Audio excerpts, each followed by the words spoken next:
Hello and welcome back to another episode of Fund Friday with a special guest today. He is running the capitalstacknewsletter.com. He is the founder of Sheffer Capital. Please welcome Tory Sheffer. How are you today? Excellent. Thanks for having me. Absolutely. Well, we've known each other for about a year now, I want to say. So it's been fun to follow your journey, of course, on Instagram, seeing your newsletters, seeing what's going on with you. Super fun and inspiring as an entrepreneur that you are. But, before you got to where you are today, of course, there's some stepping stones. So would love to hear your journey, how you got into the real estate world and got to where you are today. Yeah, so I originally started my first company was building playgrounds. So I built like parks, playgrounds at schools, at community parks, that sort of stuff. And then we also did like deck repair, staining. We built some decks. I did that stuff in the summers in college. So I hired a few of my buddies. That was my first business was building playgrounds and decks. That went well, but it was something where it's like, okay, do I want to do this forever? I know people that are doing it forever and do it really, they make great money. But for me, I've always been interested in private equity. I wasn't an all-star student.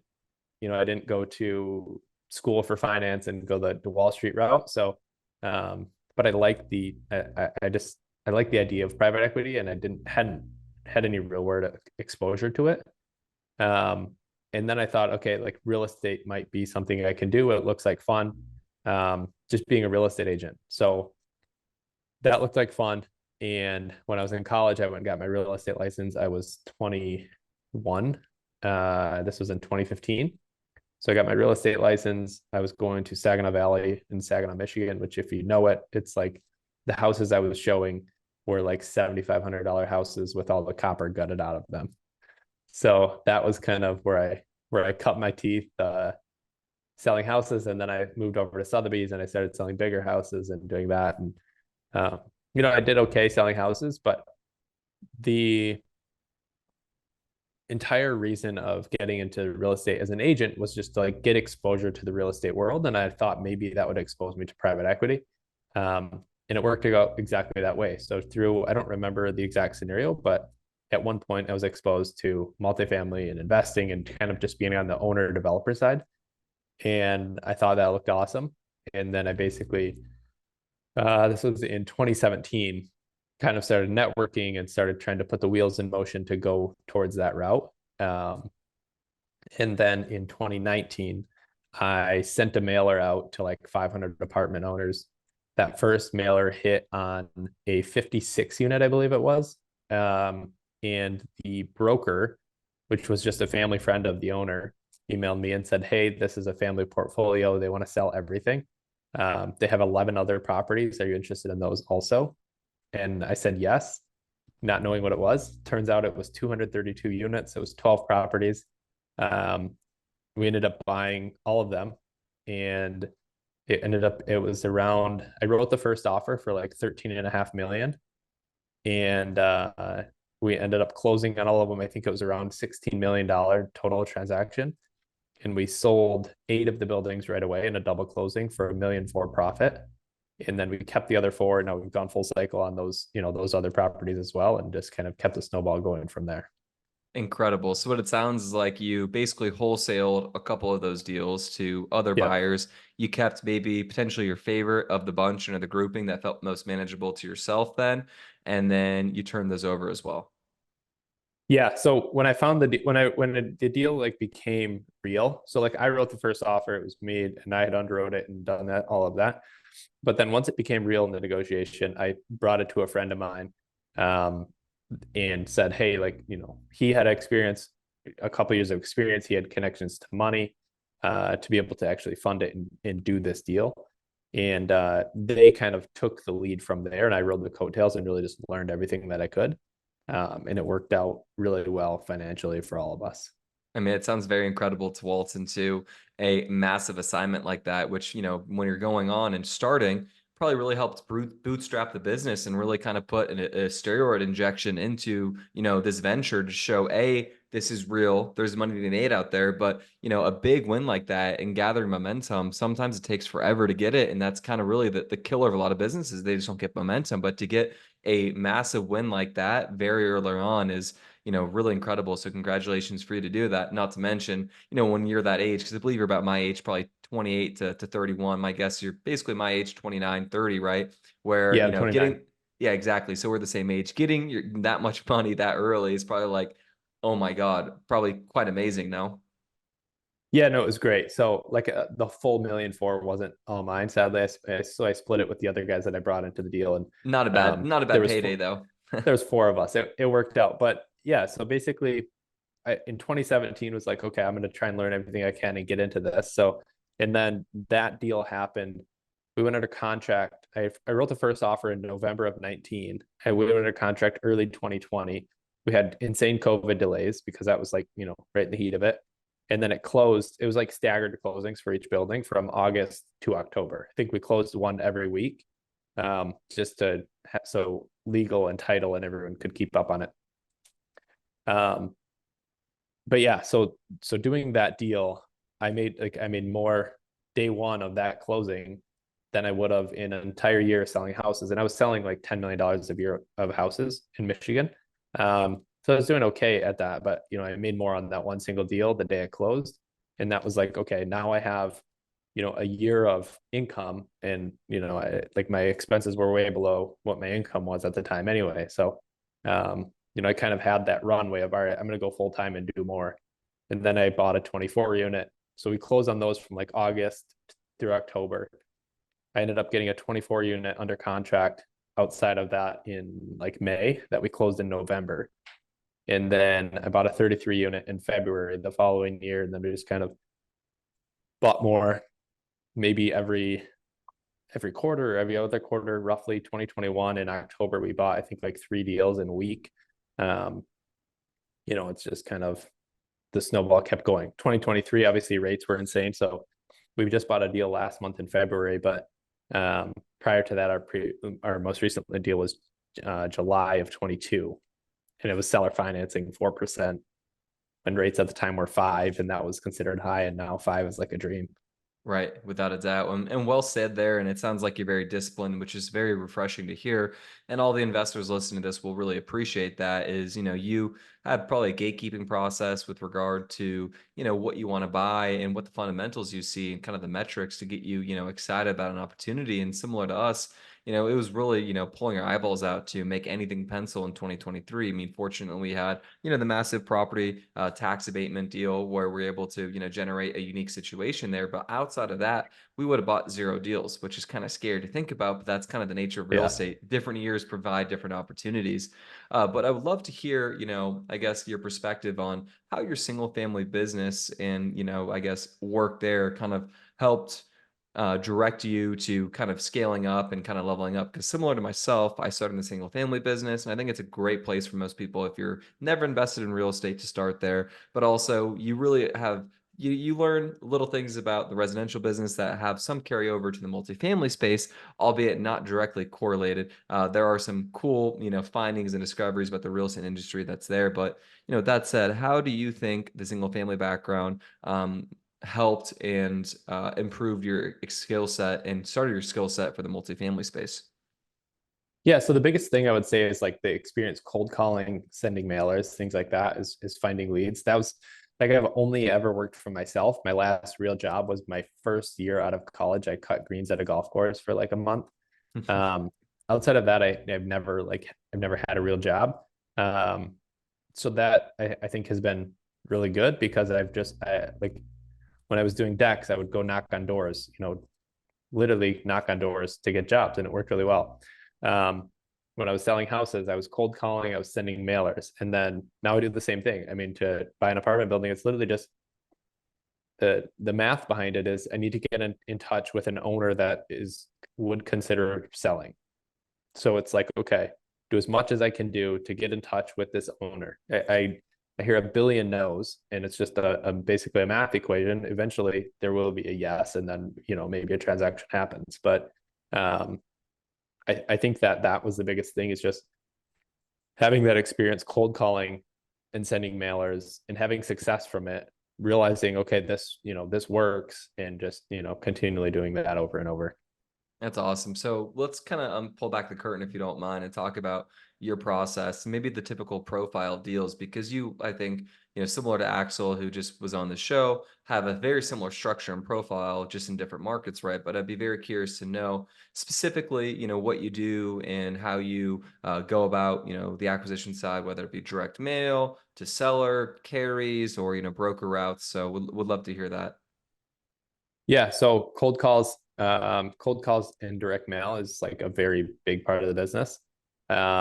I don't do as much cold calling as I wish I had time for these days, but I have two guys that do it full time for me. And they'll basically hunt down a lead, and then once it becomes something real, we'll underwrite it and kind of I'll take it from there. So from the direct mail side, I still send mailers myself. I have a mail machine that stuffs and seals envelopes and letters, and I go drop them off at the post office, and it's 37 cents a piece or 36 cents a piece maybe now. Used to be 29. It was great, but um, yeah, I still do basically all the same stuff of going direct to seller. I go through brokers as well. Like I bought a few actually marketed deals. The one we just bought a month ago was marketed. Um, it's 19 units with 8 storage units, 8 12 by 24 storage units. So there's like 2,800 square feet of storage. Um, that one I had cold called the owner in November of 22, and he wasn't ready to sell yet. He ended up listing with I cold called him a bunch more after that. He quit taking my call. And then he listed with a broker in June of 23, and I made an offer right away. He wanted a 1.4, I think, or 1.45. And I offered 1.1 immediately, or 1,050,000, I think, immediately, and then 1.1 like very quickly after he declined my 1,050,000. And then he said no, that's way too low, and they came down to 1,350,000. And then a month later, I said, hey, I'm still interested, and a month later, I said, hey, I'm still interested. And then eventually, we ended up closing now for 1,200,000. So it was just a matter of timing for the seller to come around to a price that I thought made sense to me. During that timeline, they raised all their rents from like most of them from 645 to $700. So it's like there was some actual value creation during that time period. And then rates happened to hit a blip on the downside. So we closed at 643, whereas everything else kind of in the 60-day window was going to be 7.25. And it was I felt a great basis point. With counting the storage at like a $50 value, we're paying 57 a door for apartments that are rented for $700 or 750. Kind of a steal in my opinion. And it's a business plan that we've done literally the identical thing in the market. Like it's 45 minutes from my house. It's kind of a, I don't want to say it's a no-brainer deal, but I kind of look for deals that the downside is pretty, worst case, we hold on to it and we're in it at like a 9 cap. Right, that's awesome, and that's crazy to hear that And cap I right guess there. worst case, I Yeah, don't want to say that's true worst case, but like, that's what you're looking barring me at, doing something considering. stupid. Yeah, exactly. With basically quality control measures, that seems to be pretty predictable, is what it sounds like. So that's really awesome. And it's kind of funny. I wonder if that seller, if they just took your initial offer and would talk to you and played game, if he would have saved himself some money. I mean, he probably would have helped you have a little lower of a basis, so there's no broker commission there. But do you think you would have came up to 1.2 or whatever that would be net of the commission if he kind of negotiated with you? And maybe would also love to hear just kind of the value right now, and this is what we're saying too, but just hanging around the hoop. If you're, a syndicator, just because someone else gets in a contract, or if a broker wants a price higher than you want to buy it for, doesn't mean that thing is signed, sealed, and delivered and closed. So would love to hear your insights on that. Right. Yeah. I think I more than likely would have actually paid him more back at the time. I was looking at my underwriting before I made an offer, and I had 1,400,000 in there. So I think that's actually where he got his price from when he went to list it. It was like, oh, this guy, might have mentioned 1,400,000 a while ago. Um, yeah, I think he for sure would have netted more money because I would have been willing to pay 1,200,000 for a fact back at that time. So, um, it would have been less, another a year. We closed, let's see, in February. I tried to call him. So we probably would have closed in February of 23, and I'm sure he would have had a year less of headaches. Yeah, without a doubt. And then can you talk to kind of just the process and the channels too, with just, sticking around and maybe the sales cycles there? Because, you're probably uniquely qualified to do that considering your residential background where, a no does not mean a no indefinitely. It's just a no right now. And that's just the beauty of Right. sales and hanging around. So can you kind of speak to that? Yeah, for sure. I mean, especially when a broker is involved, like the brokers that are marketing the deals that I buy in my market, like I know them all. I talk to them on a pretty consistent basis. I sent out actually every single broker that had done a deal in the last 3 years. I sent out a full like buyer resume. Here's who I am. Here's what we've bought. Here's what we've sold. Here's who we financed through. Here's how we raise capital. Um, to kind of just give an implication of like, here's the full picture. If you have anything, like send it to me. So every broker that has um, bought a deal, I guess according to CoStar, right? I pull a list of deal makers and sent it all to them. But yeah, so the broker that had it listed, I knew him. I talked to him like very consistently. He lists a lot of other similar stuff, and then it's as simple as just sending him a text. Hey, what's the status on this? Is that still available? Has the owner come around to my pricing yet? Or, is there any movement on the property? Do you think I can make an offer with seller financing that would, make it more attractive on the price, but, more attractive to me on the cash flow perspective? So just kind of always feeling out those different styles of what might be possible because like you said, it's a no right now. When I offered him 1,000,001 back in June, I bet that looking back, granted he made 100 grand more, but really like a net what maybe 50 grand. When we closed for 1,200,000 in February, he probably wishes he would have just taken the 1-1 and got on with his day and not had to think about it. That's really interesting too. And, sometimes we can kind of overcomplicate things or get in the way of ourselves, which is actually a lot of value in the real estate business is that it's not a perfect science. And it seems like you've had a lot of situations where you're really solving someone's needs and solving for someone's issues, which is maybe potentially that direct to seller purchase or maybe the seller carries. So, how often are you implementing that? And I would love to hear your kind of take on the sub two community and those channels there. Is it really as easy as it looks like when it's cracked out to be? Because I know you are really savvy and you will be able to get this juice a lot more than the average person just because you're a lot more sophisticated, but would love to hear your take on that world and that route. So I haven't done any like of the true sub two and taking over mortgages and things like that. I did buy a deal in July of 2022 with seller financing, and it was actually the only option that the seller would do. So the scenario was that he had 36 units between two properties, a 20 unit and a 16 unit in locations that I love, that he wanted to sell. And he would only sell it with seller financing because he didn't want to have the tax implications, but he self-managed and he wanted to retire. And I see this all the time where the owners self-manage or they have a manager, but they don't trust their manager. So they end up managing it. And then they're paying, 7-8% for a subpar manager. Um, and so his scenario was he just wanted to be able to sell it to someone that he could trust to pay him the mortgage, essentially.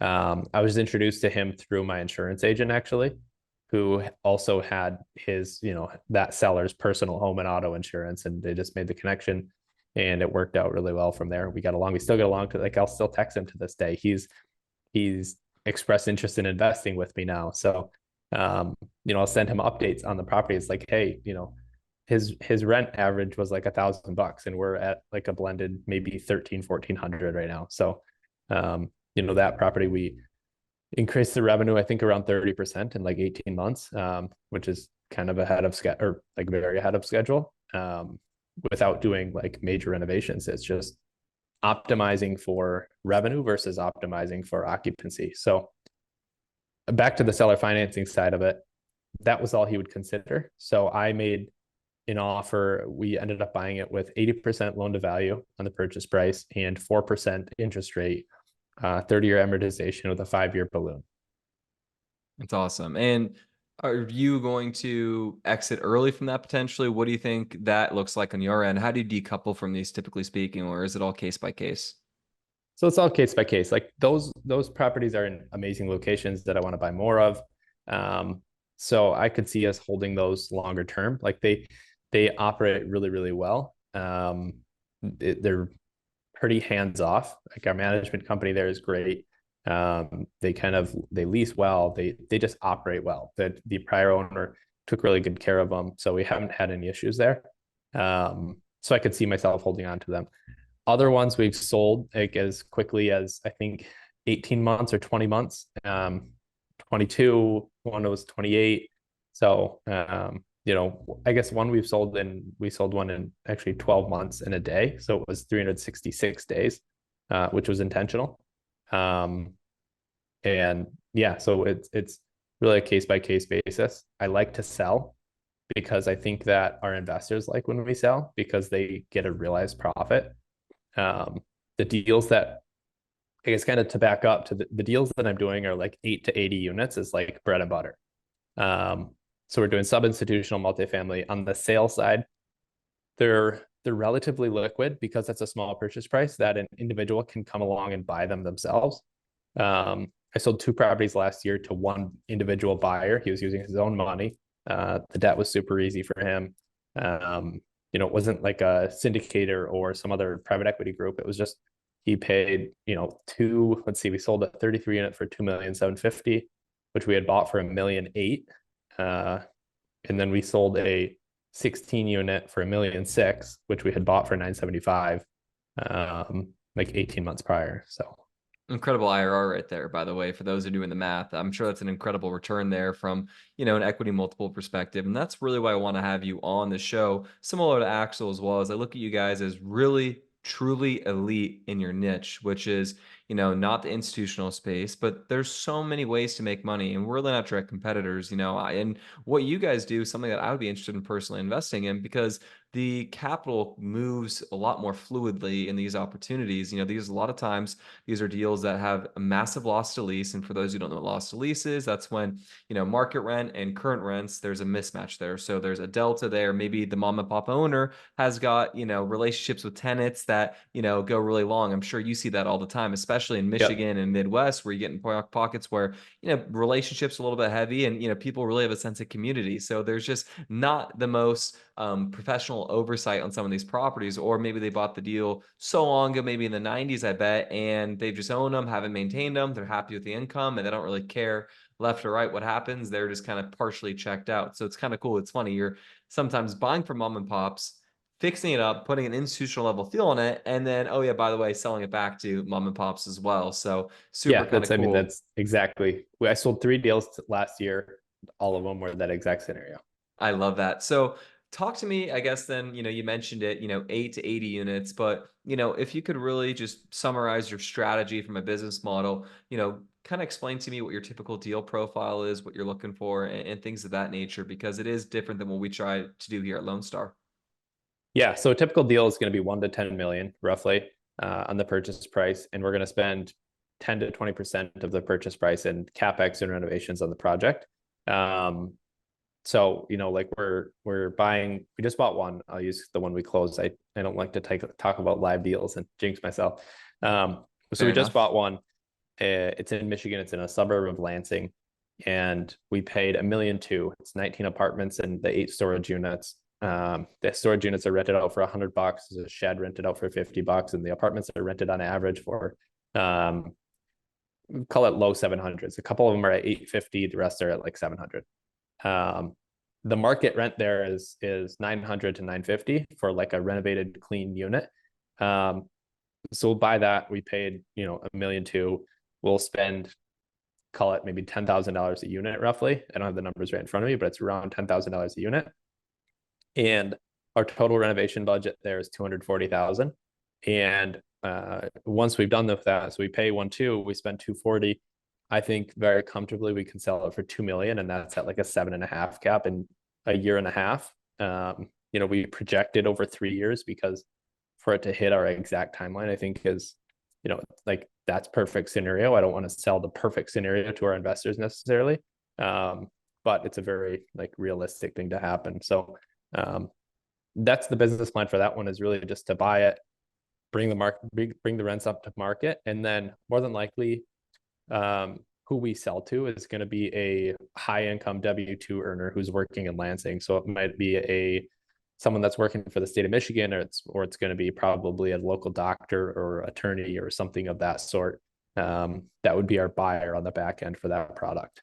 That's awesome. So, what are some of the key metrics that you're looking for? It sounds like you said they're like loss to lease, but are you really just looking for kind of, I guess, distress management plays or just mismatches where I guess the owner is just really not up to snuff and they sell it kind of at, what market rate cap rates would be, but without, market rate rents? Is that kind of the play there in the arbitrage?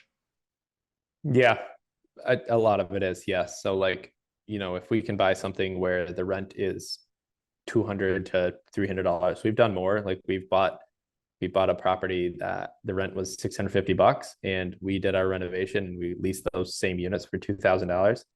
Um, we spent 35, 40 grand to get there, but that was like a full gut. But it's just buying in locations where those rents haven't moved for many, many years and are, going to be $300 to $400. And we've seen some, it's like I said, as big as like that was what 650 to 2,000 is crazy.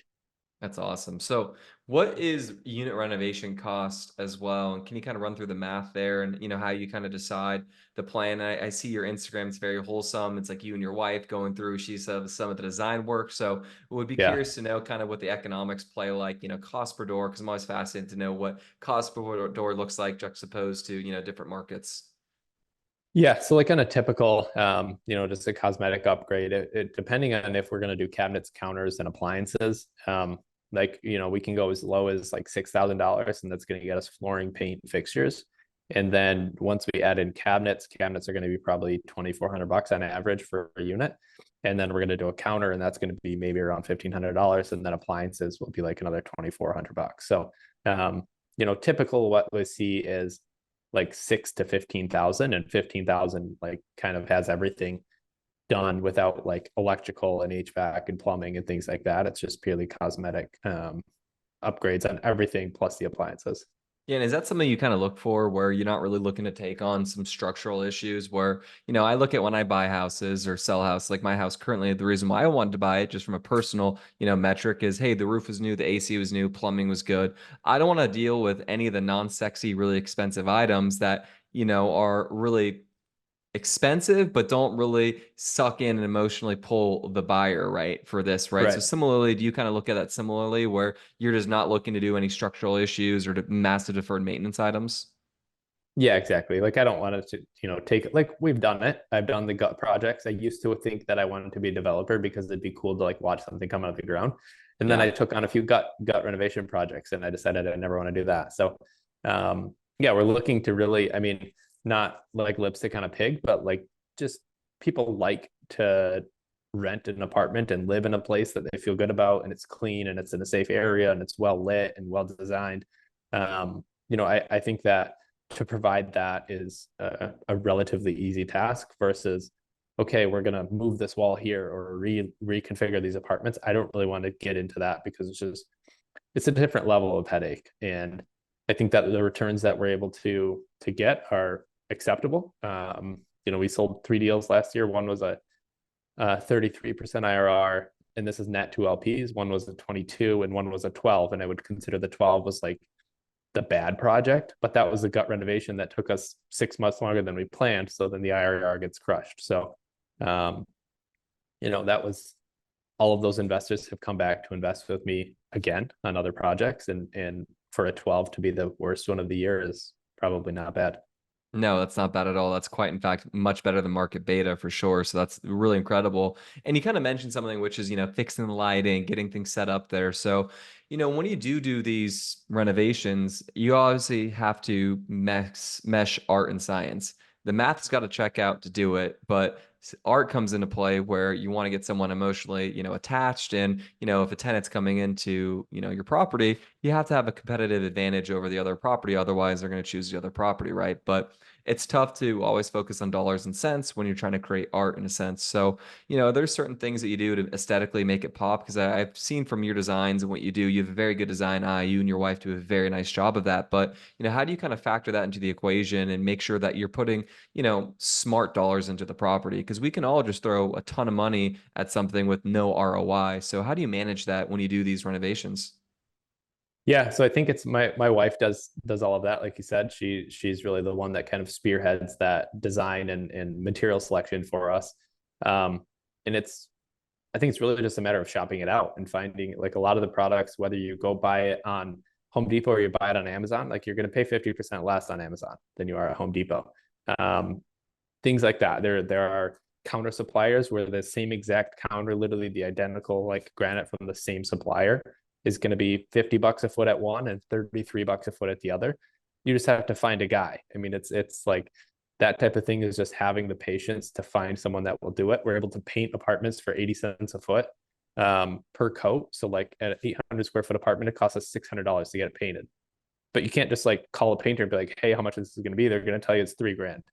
But if Right. you take the time to like go through and find other painters and get referrals from other people, um, and like you said, my wife handles all of that and does a really great job with it. So That's so um, valuable. That is so valuable it's to have a partner yeah, like that where she's going to go through that process for you, where you probably just want to run and find the next deal and, really trust right. someone to manage that. So it's super beautiful that you have that. And I'm sure it's really fun. And, I'm someone similar to yourself. I think if you got any of that residential bug in you, if you watch HGTV, there's nothing more Yeah. stimulating and fun than seeing something, turn from X to Y, right? So just flipping that over is super, fulfilling and fun. And it just, doing projects is at the end of the day really cool. And also giving tenants a better product to live in the area is also super fun to think about as well. That you're, enhancing someone's life and giving them a competitive opportunity and helping them enjoy their stay at your property.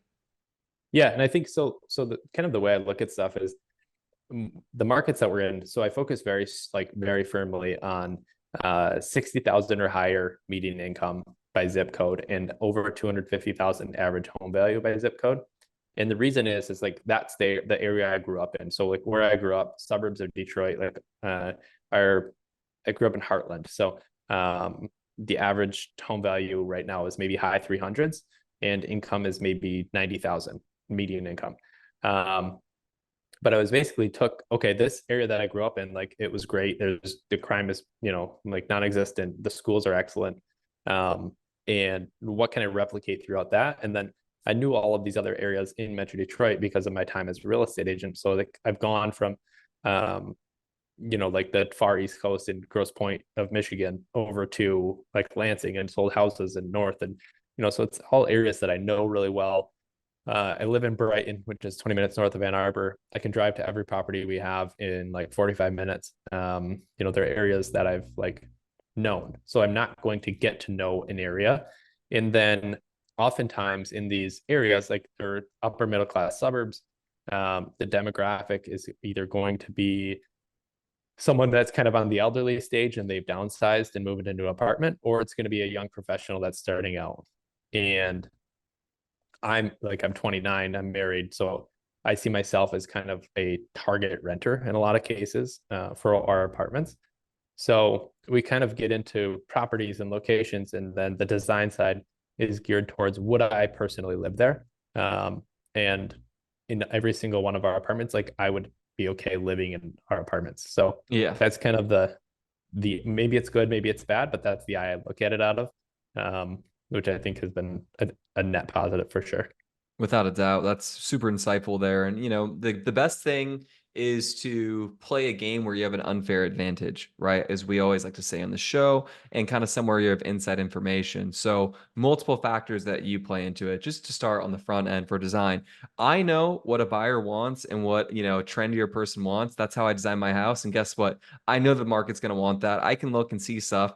I've got a very acute and bizarre brain where I can see things that certain people will not see. I'm maybe not the best reader in the world, but I know design and I know Right. what things are supposed to look like. Similarly, you hit that. And then it goes to, knowing what you would want and kind of the demographics that goes to and in the locations with your residential acumen that plays into having an unfair advantage in the marketplace and really knowing, your backyard and knowing where you invest, which is super crucial. Right. And now the thing is too is like that we've done, I think I've done 16 deals, counting that first one as one deal when it was 12 properties. But um, a lot of the properties that I've bought and sold at this point are the comps when an appraiser does an appraisal on a new purchase for us. So it's like the Helpful. comps, like a deal that I'm buying, all of the comps are deals that I sold. So it's like, you know, I know these markets Yeah, you are the to that market. level. Yeah. And and if I didn't buy it, I know who did, or I know what happened. Why didn't I buy it? What did I offer? What was I willing to pay for that deal? You know, it's like just kind of a hyper local focus, and having that edge that way, and knowing, okay, you know, north of this street is good, south of this street is not as good, but you know, we're willing to pay 110 a door up here, and we're willing to pay 80 a door here. So um, having that experience now, I think is extremely beneficial. Yeah, it's very well said. And I think just being focused, if you're a capital allocator, I say this a billion times and I'll say it a billion more, is if you're a capital allocator, you want to be spread out, but working with only experts in that area. We at Lone Star are only in 3 markets. We're in Houston, Dallas, San Antonio, and really more specifically in Houston right now. We're looking to expand elsewhere, but it's tough to make the numbers make sense. And just like you, we're not just going to buy deals to buy deals. Right. Similarly, you are the expert and the pro in your market. So if you're an LP investor, if you're a fund manager, capital raiser, you really need to audit who you're working with and make sure that they're not, all over spread wide domestically, unless of course they're super big, 20,000 plus unit shop, which is certainly different profile here, but be very, very conscientious about the footprint they have there, because handicapping deals from market to market is, certainly different. It's not apples to apples all the time, even though we're talking about multifamily real estate, because there's legislation, there's certain laws in place there that are different from market to market that you need to be able to utilize. I'm sure you have a wealth of insight and information from your residential stuff, but on top of that, just from being local in the community, that you hear insights and information where you had the insider information. You are the expert. Yeah, I think it's worked out really well from that regard. And you know, I think naturally we'll go to other markets and kind of try and replicate what it is, but it's going to be partnering with local operators and people that know the areas and have been there for years, because you can't like I I live now like 15 minutes from where I grew up. You know, I'm 29 years old. I've lived here for my whole life, minus like 5 years when I was in college, and I lived in Phoenix for a year. So um, you know, you can't replace 20 years of like local knowledge. That's impossible. Yeah, it's impossible indeed. So, talk to me about the strategy for holding. How long do you plan on holding these deals for? What is the business plan for you? And then just talk to me about the exit strategy and what you're looking to accomplish, maybe on a return metric, cash flow play. We'd love to kind of know the nuts and bolts, nitty gritty there for pertaining to your business model. Yeah, so primarily we're looking north of a 15 IRR on a 5 year period is kind of like a benchmark that will try and buy deals better than that. What we've done in the past, yeah, I originally started out with this theory, and I think kind of a lot of people do, of I'm going to buy deals and I'm never going to sell, because they say never sell real estate, and that's what, you know, all of the mega rich people say. So I'm going to do that. But then when you think about it from the syndication business or as a GP, it's like you can't eat promote. Like, you're not making any money, and then if you're not making any money and you're co-investing all your fees, like what can you actually do to live, right? At the end of the day, you need to make a dollar to pay rent or pay a mortgage or whatever the case may be. So um, not only that, but a lot of our LPs, they're not institutional LPs. So people say, okay, I want to invest for 10 years. When you really get down to it, most people don't want to invest in 10 years. 10 years is an extremely long time. Yeah, Um, especially in to this day and age. actually, especially in this day and age, to actually invest and be like, okay, this is great, and not think about it. Whereas if what I found is that if I can, you know, get in and out of a deal in less than 5 years, investors are extremely happy, because they can see, okay, this business plan actually works. And a lot of times, the investors that we attract are kind of in a growth stage as well. So it's not like a scenario where they have $20 million liquid and they're going to invest 50 grand in the syndication, right? That doesn't move the needle. Um, and I do have some investors that are, you know, much wealthier than that, and they'll do 100 grand or 200 grand or whatever.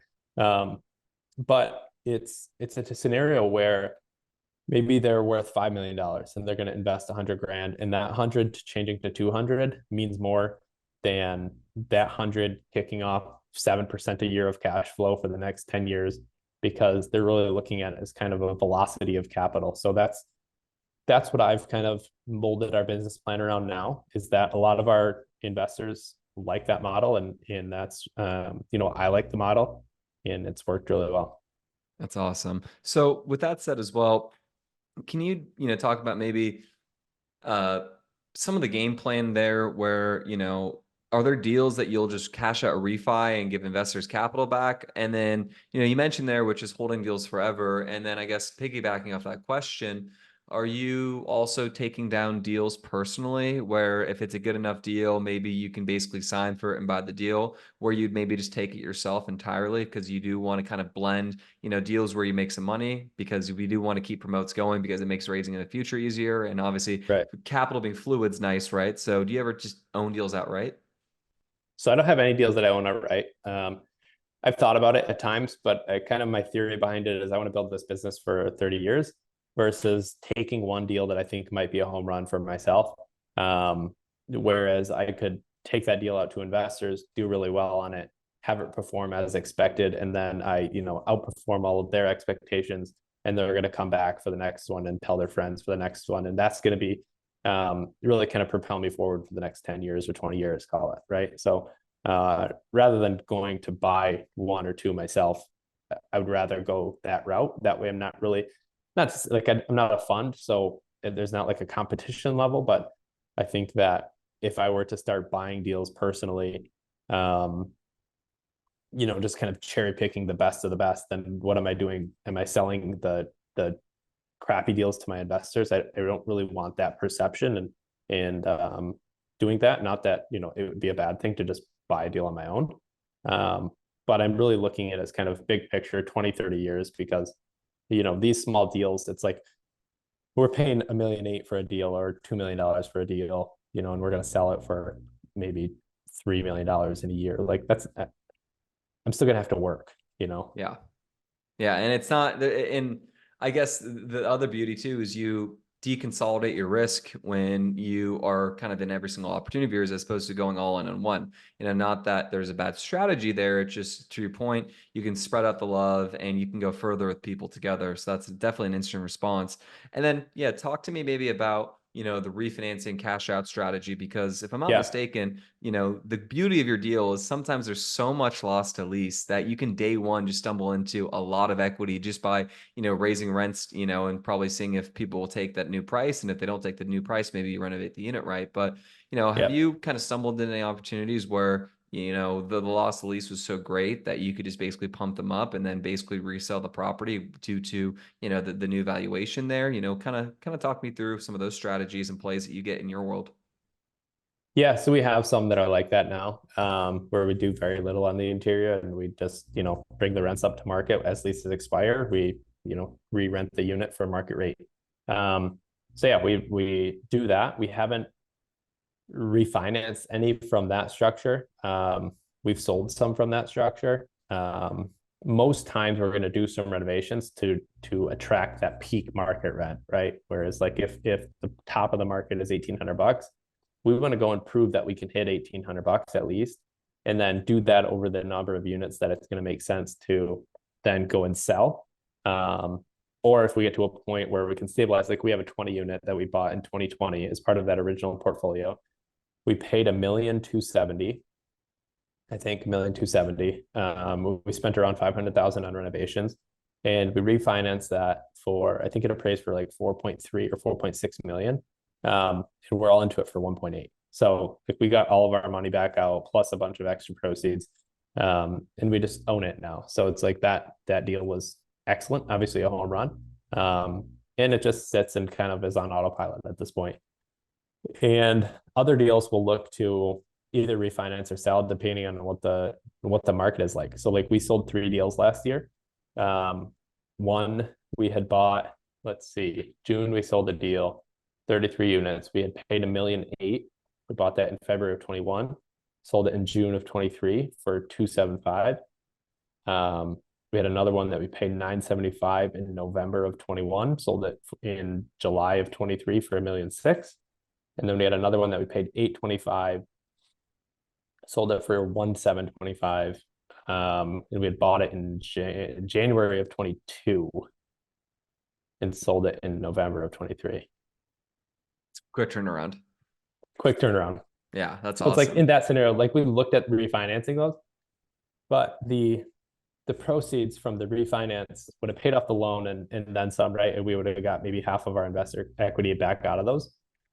But like for the one that we sold for 275, for example, like we bought it for 1,800,000 with $700,000 of investor equity. We sold it for 275. We netted about, call it 1,300,000 or somewhere in that range. So we turned 700 to 1,300,000 in 2 years, or 2 years and 28 months. So 2 years and some change. And we're able to go and now take that 1,300,000 of proceeds and go reinvest that into something else. Or, I sent it back to my investors. They can go do whatever they want with it. Some people went on vacations, or bought something, or bought a vacation home, or whatever the case may be. But I think to be able to do that kind of with the velocity of capital is super powerful at this scale.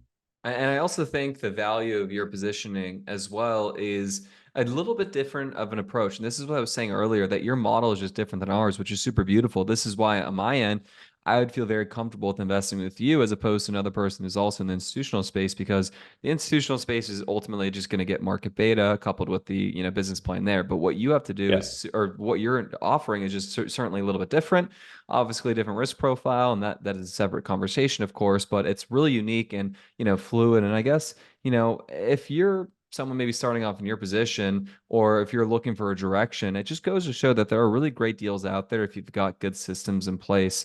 And I think you really are the example of that for sure, which is super special and why I wanted to have you on here and have this conversation.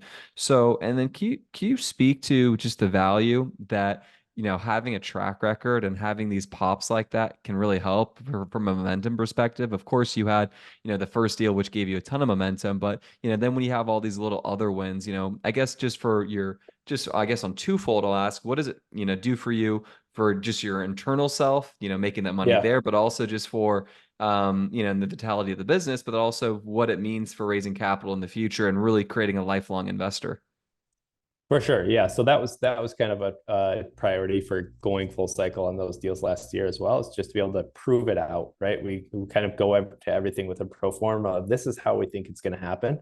Um, Pro forma is just a lie on Excel, because no one is ever going to be accurate, right? It's literally impossible for that to be accurate. It's purely prediction.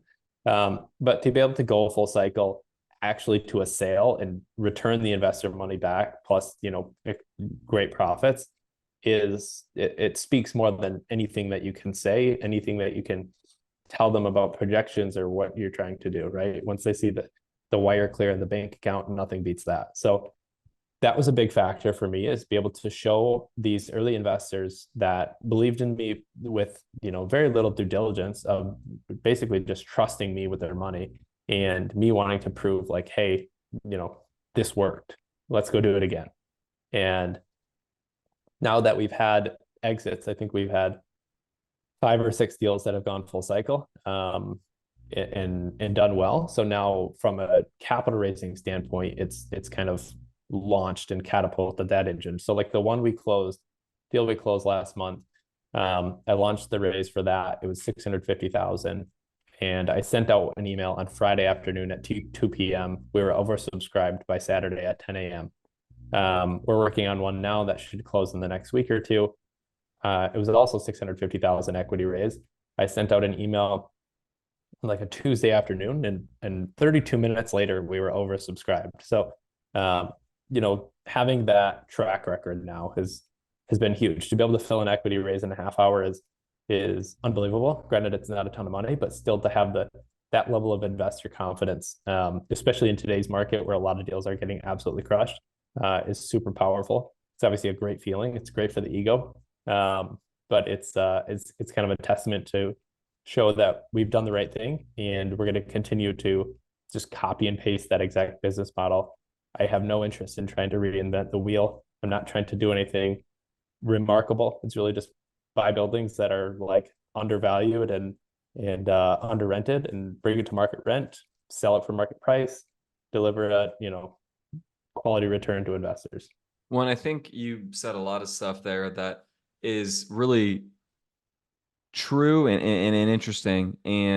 But there's a caveat there, which is we're not doing anything remarkable. The remarkable thing that you're doing, though, is being who you are, which is being responsible. It's being diligent. It is creating trust. It's creating value and being empathetic to what your investors need and treating their capital like it's life or death while we build up a reputation. And I think it's so interesting when we have these conversations as we're, a younger firm. You obviously are younger as well. And the biggest thing that I always love is, oh, we guys are so young. It's like, you're right. And you know what? Do you know how much harder it is to do what you're doing when you have a baby face or when you're younger, when you're not 30, you don't have a full head, gray head of hair? You should appreciate what we're doing that much more and that we're able to accomplish this at this age because you have to truly overcome a lot and get a ton of no's and be that much more, have that much more perseverance as opposed to people who are older that might just get business because, you're just more mature looking and you might be more trustworthy. But that has nothing to do with the hustle and the heart and the character and your integrity as it pertains to, really raising equity for deals and operating. Yeah, no, I agree. I mean, I think it's being young. Like I turned 30 in a month, so I'm starting to not be the young guy anymore. Yeah. Um, I think being young is somewhat of a strength at times because there's people that are starting to see that young people are doing a lot of great things and they want to kind of make that bet on the guy that, if I were to do a bad deal right now, it's terrible for my career. You see guys like Barry Sternlicht, he has deals, that he hands the keys back on. It means nothing. Like he's going to go raise another $30 billion fund and it's meaningless. But he's been in the round block forever. Whereas if I were to have some $2 million deal, go belly up, that's going to be detrimental. So just kind of like the need for these deals to go well at this point in my career. I think for investors to realize that and kind of have that, like it's an intrinsic value. You can't obviously quantify it, but it's just finding the drive of someone who cares about it for the next 20 years versus trying to be in it for 3 years or be in it for 2 years or whatever the case may be. I think that's a value that we bring being younger in the business and kind of recognizing the downfall or the downside of a bad deal. It's like I can't afford doing a bad deal if I want to continue in this career. So when I'm not to say that when I'm 50 or 60 I'm going to do bad deals, but like it happens, right? Not every deal is going to be great. Every real estate company has had bad deals. It'll happen eventually, but right now I try very very hard to avoid that. Yeah, and it's just controlling what you can control, which is your attitude, effort, and approach, and your fundamentals going in on a deal, which it seems to be very sound, and you very much so have found your niche. With that said, what current bottlenecks in your business where you're at do you think you're experiencing that you're looking to work through right now? More deal flow is definitely the number one bottleneck. Yeah, Like I seemingly, said, if you got all that equity ready to go, that you don't, yeah, have enough opportunity if they're just literally ready to shove a check in your face, which is awesome. yeah, it's great. I mean, I have a list now of investors that of like several past investors that they're just like hold a permanent spot for me, whether it's 50 grand or 100 grand in every single deal. They want to be invested in every deal with me for that fixed amount.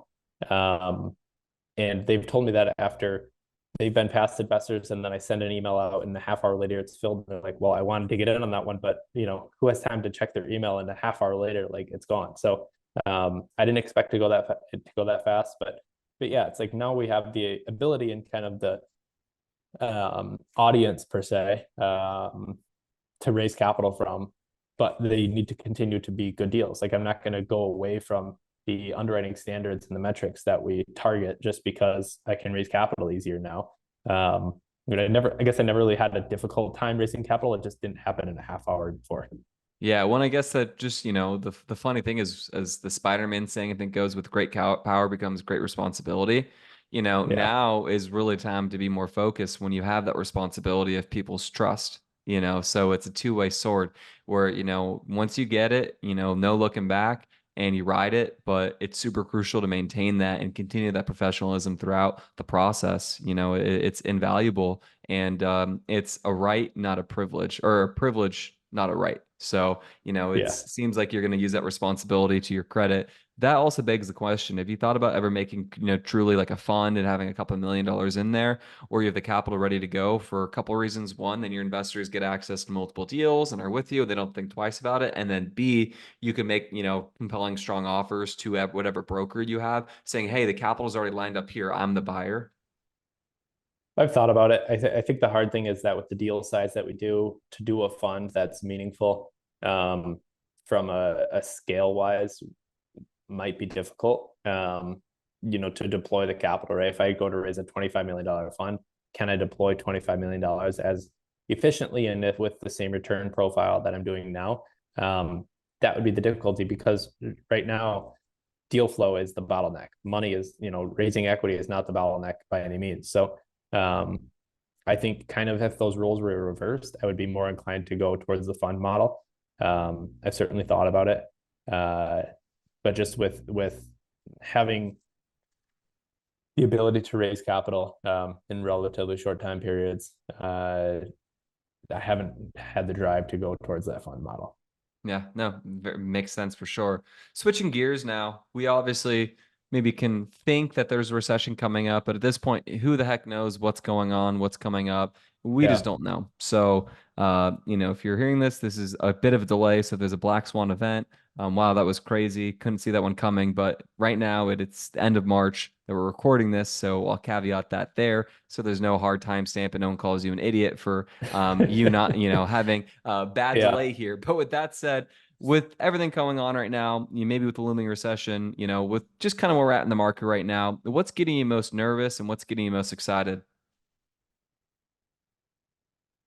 I don't want to say there's not really anything that's kind of making me nervous right now. So we buy everything with fixed rate debt, 5-year terms, generally. And so like our earliest maturity is 2027, um, summer of 2027. So like from a wall of maturities or debt standpoint, like we're doing really well. All our properties are operating well. You know, I, so kind of from a concern standpoint, I don't know. It's like people need a place to live for the properties to start performing really badly. Like rent would have to just drop significantly. In some cases, we'd have to have like 30% vacancy at properties, which the highest vacancy in Metro Detroit was 13% back in 2006 when everyone could buy a house. So we're a relatively high occupancy market because we're a low supply market. There's not a lot of um, supply that gets built. I think even in the peak years of 2021, call it, in deliveries, there was maybe 2 or 3% of the market was built. Whereas you look at a market like Phoenix is like 5 or 6% a year for the last 3 or 4 years. So, we don't have that same level of supply coming in, whereas we're competing on that stuff. So, if prices drop, $100 a unit, $200 a unit, or really like 20%, we'll still be okay. From an opportunity standpoint, if rates stay higher for longer, I think would sort of be a positive for us. As much as I hate buying deals at 7% debt, if a deal works at 7% debt, it's going to be an absolute killer when rates do go back to 5 or whatever they go back to in 3 or 4 years, as things kind of settle out. I think right now is really all we're seeing is a return to the mean, right? 2018, 2019, things were going well. 2020, everything went crazy. It was like, okay, everything halted and then everything boomed. But if you look at it, it's like we had a big drop in 2020 and then a big peak in 21. And then now people are saying, oh, the world is burning down, rent is dropping like crazy. But like nothing that crazy is happening. We're just returning to the mean. Like if prices drop 20%, like they were up 20% a year for the last 3 years. So like a 20% drop even in 1 year, you look over a 3-year period, 4-year period, we're still up like a crazy amount from 2018 pricing. So, I think kind of the headlines like to grab things like that, but you look at real estate, it's generally a longer term investment. In we buy with fixed debt to take some of that speculation out of it. As far as like, I don't want to be an interest rate trader. I don't want to be betting on rates being lower in a year or 2 years or whatever. But yeah, I think it's kind of a lot of headline grabs.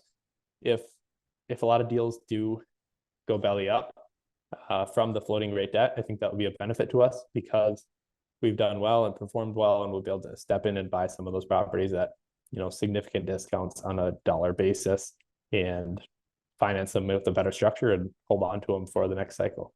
Yeah, no, well said. And we always say this too with regard to, just interest rates. And, what we look at that is we're not trying to thread the needle, time the market perfectly, buy good deals in the market then, As you said, you Yeah. might buy at this certain year, but if rents keep going up, regardless of rates, this, that, and other costs going up, well, then you're still going to make money, and your basis and your purchase price is still better than what, today than what it would be in 5 years anyway. So keep swinging, keep adding, and just make good, sound choices. And, we say this, we're not trying to have the biggest business. We're just trying to have the smoothest business. So Yeah. that's, fixed rate debt. That's not threading the needle. That's not doing massive lifts or bridges. I mean, maybe there's certain unique opportunities where we would want to do that, but by and large, that's not really the space we want to play in. So, with that said, final question.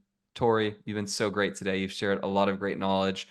What is your hottest real estate take? We talked before, I think the show was, and I really thought it was interesting because it's a little contrarian to my perspective on this, but that's why we want to Yeah. ask the question and open up different points of view. So, with that said, what is the hottest take? So I think kind of my hot take is that 1031 is not as great as people make it seem to be. I think that it's definitely overplayed. It's probably a lot of 1031 intermediaries. I guess maybe they're lobbying for it. It's the transactional real estate people that are lobbying for 1031s pretty aggressively because that's what their livelihood depends on. From my point of view, I think it forces people into a lot of terrible deals. You look at all the CVS pharmacy, all the Rite Aid deals. So many of those were sold as triple net 1031 opportunities, and so many of those sold as someone had a big exit in something else. They did a 1031 into the safe investment of a triple net CVS, and they bought it at a 5 cap, and then CVS, or I think it was Rite Aid, went bankrupt, and they pulled the lease. And okay, now your deal is has a non-credit tenant anymore who went bankrupt. So it's like if you go to sell that, or you can maybe retenant it, then you have the retenant cost. The I think TIs. kind of the basis of the 1031, and I'm not the biggest fan of it, is because it forces you to be a buyer.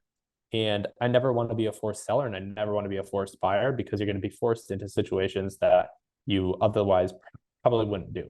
Right. In a lot of cases, you're going to uh, what do you call it? Make an exception to a rule on your underwriting because you're under this clock, right? You're literally under the gun to spend the money, or else you're going to take this huge tax hit. Whereas, like, we're buying real estate to make money. If you make a profit, that's a good thing. You can go reinvest. You can go reinvest in the same year, take bonus depreciation on those deals, and wipe out a lot of those gains that way also. So, but without the same clock, and then you're not forced to buy. Worst case, you sell something for a great profit and you pay the tax. I love that. And then you also mentioned depreciation, right? There's maybe Yeah. not as much as you like, or not as great as people talk about. So I would love to hear your perspective. Is that more just based upon the fact that, hey, well, there's recapture at some point, and also the fact that Yeah. most people aren't necessarily fully able to utilize that if they're not truly a real estate professional? Yeah. I think in most cases, right, our LPs aren't able to utilize that bonus depreciation anyways. So it's like it gives me personally like great depreciation. You basically kind of get to pick and choose if you want to pay taxes in a given year.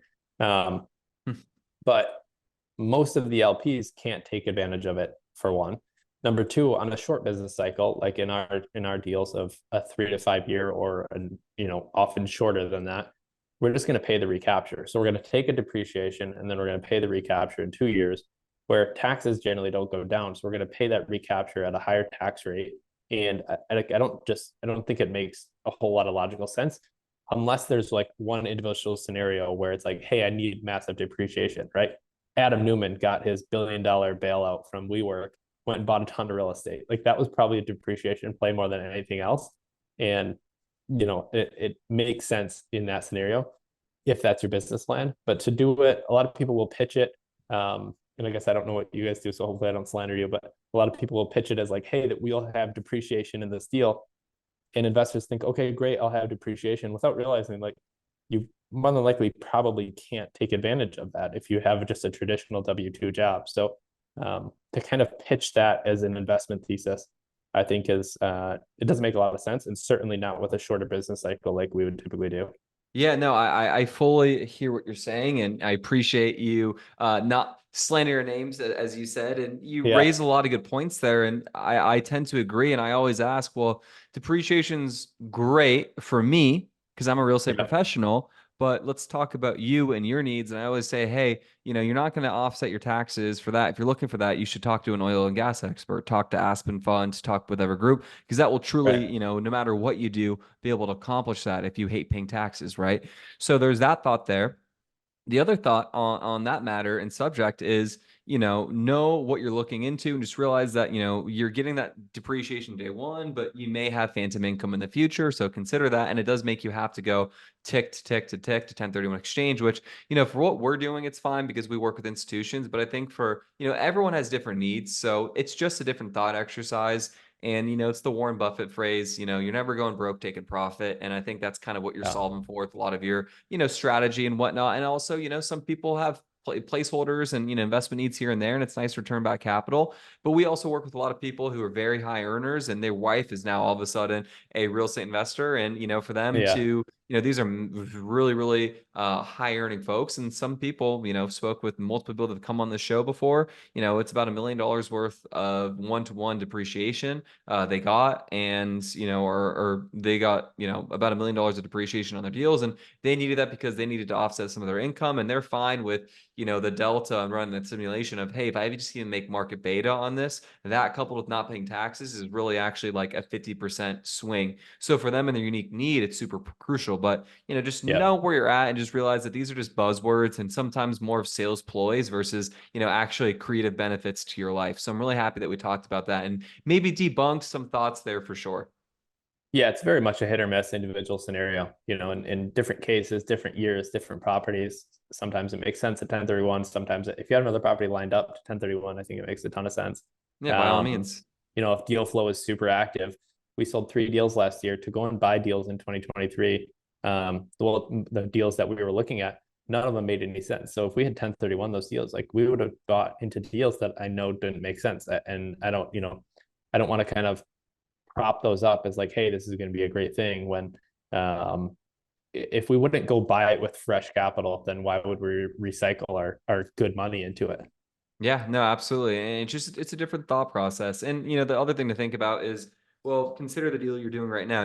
For some people the recapture is so great, and when they're accelerated depreciation and it's for decades that, they literally cannot afford to not. And even if they lost a little bit of money on the deal, that's still more accretive. Or if it was basically a Yeah. 5% return, that could still be more accretive than paying taxes. So just know your situation. It's just a thought exercise and a strategy play. And, if you do have fresh capital, it might be really nice to, consider like this, maybe to not exchange deal to deal to deal and not have to worry about the headache of, the recapture costs. Tori, you've been so amazing. Thank you so much for coming on the show.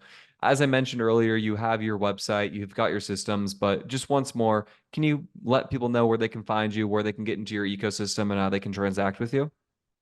Yeah. So like I'm active on Twitter more than anything. If you look at, I have an orange hat Retweet in my community. profile. Yep.